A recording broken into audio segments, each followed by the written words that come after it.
在同一个次元相遇不是偶然。大家好，我是许医师。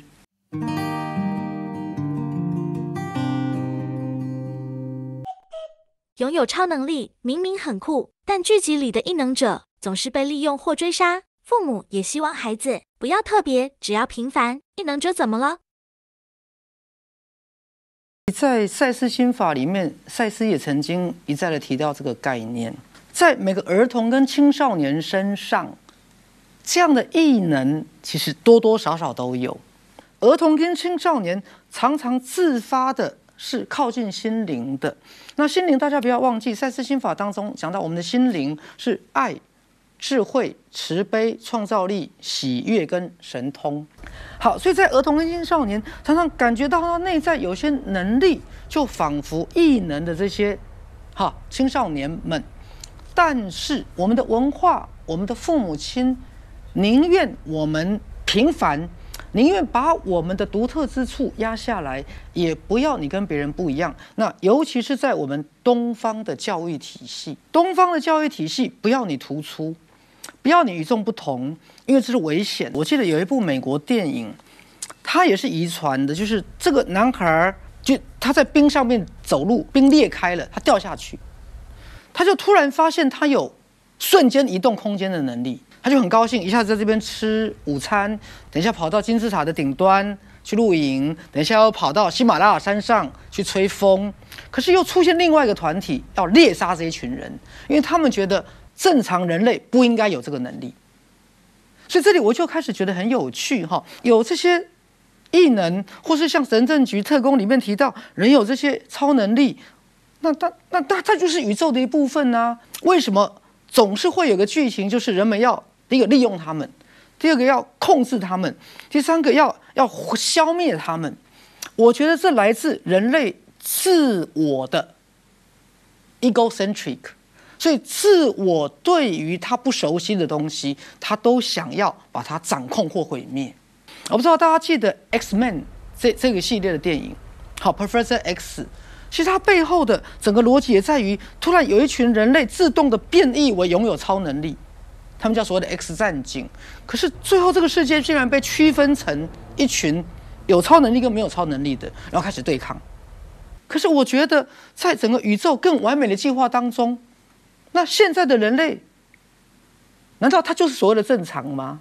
那现在问题在于，人类对不理解的东西，第一个为什么我们会想掌控它？第二个为什么掌控不了的时候，我们会想要消灭它？他觉得如果拥有越大的力量，他根本不相信握有力量的这个人，其背后代表了我们相信人性本恶。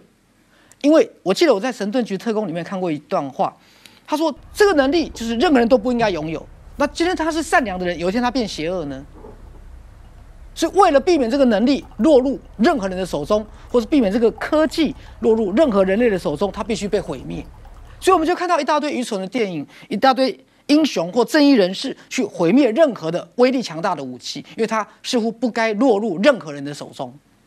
可是科学的目的不就是探索吗？所以这也代表人类对现在的自我其实是深深的不信任。人类对人性的本质是用自我的扭曲投射回去看人性的本质。整部异能的电影，如果我们在讨论这些所谓的超能力者或超能者，许医师更想讨论这些超能者所诞生的整个社会的氛围是什么。如果问题不在这些超能者，是他们诞生错的时代，或他们所诞生的这个时代的信念跟氛围是扭曲的呢？第一个，如果这些超能者所诞生的时代不是一个对抗的时代，没有人要用你的超能去对付敌人，如果这个时代是没有敌人呢？第二个，没有人要用你的这些超能去对付敌人之后，最后为了湮灭证据把你杀掉呢？第三个，如果我们这个社会每一个人都陆陆续续有各式各样的超能力，那么整个社会对超能的观点是不一样的，它是一种被接受的、被欢迎的、被鼓励的、被用在利己利人利益众生的。请问有没有全然的不同？今天许医师有个很有趣的角度，就是如果我们不是讨论这些超能者而已，如果这些超能者的能力是未来人类陆陆续续都会拥有的，那我们也许可以来讨论什么样的健康，什么样的一个比较不扭曲的社会，才能真的容纳这些超能者呢？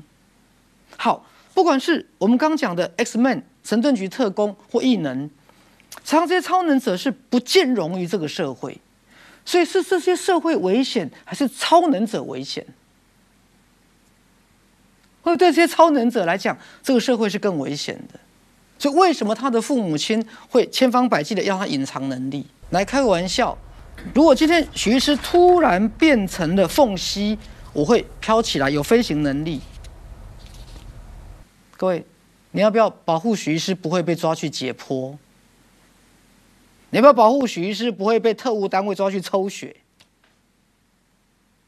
今天如果许医师有一个不死复原的能力，美工刀割下去立刻复原，你觉得我会不会被抓去研究？然后把这样的科技、这样的超能力用在所有的士兵身上？因为马上就有人这样想：假设我有一队不死战士、超能战士上战场，子弹打过去马上复原。请问全世界还有人打得过这支军队吗？请问拥有这支军队的人是不是可以统治全世界？是人心可怕，还是超能可怕？是那些千方百计想利用这些超能力的人可怕，想拥有这些力量的人可怕，还是真的拥有这些力量的人本身是可怕的？各位，你看所有这些影集，有多少的野心家想拥有这个能力，来表现他的优越感，来表现他能够赢过别人，来打造所谓的这个超级战士？他的目的是什么？难道是为了世界和平吗？是满足自我的权利欲啊！而且国家机器是建立在不信任个人的基础上啊。他如果为了国家的利益，为了科学的研究，那么任何拥有超能力的人可能都是危险的啊。所以徐师不只要讨论这些超能者，我想讨论会不会是我们的社会人心的野心跟扭曲，导致我们还不配拥有这些超能者，导致我们还不配打开我们内在的潜能。因为在这样的一个扭曲的社会之下，任何潜能的打开是不是都是危险的？因为一个正常的人，第一个他想要控制你，他也想拥有你的力量；第二个，当你不受他控制，他就会想要消灭你。所以这凸显出整个人类社会的自我的现状，荒谬、狭隘、扭曲。好，那我就在同时比对我自己。当我是一个学习跟推广赛斯心法的人，当我觉得我自己或我周遭的人有这些能力，我会怎么去看待？我想其实有一个很大的心态不一样，就是信任。我觉得上帝或造物主让一个东西产生，它一定有它背后的全盘计划。比如说，如果我是这个异能的第一代的父母，我可能会去相信我有这个能力，跟我的下一代有这个能力，它一定是宇宙的一个智慧跟善意的安排。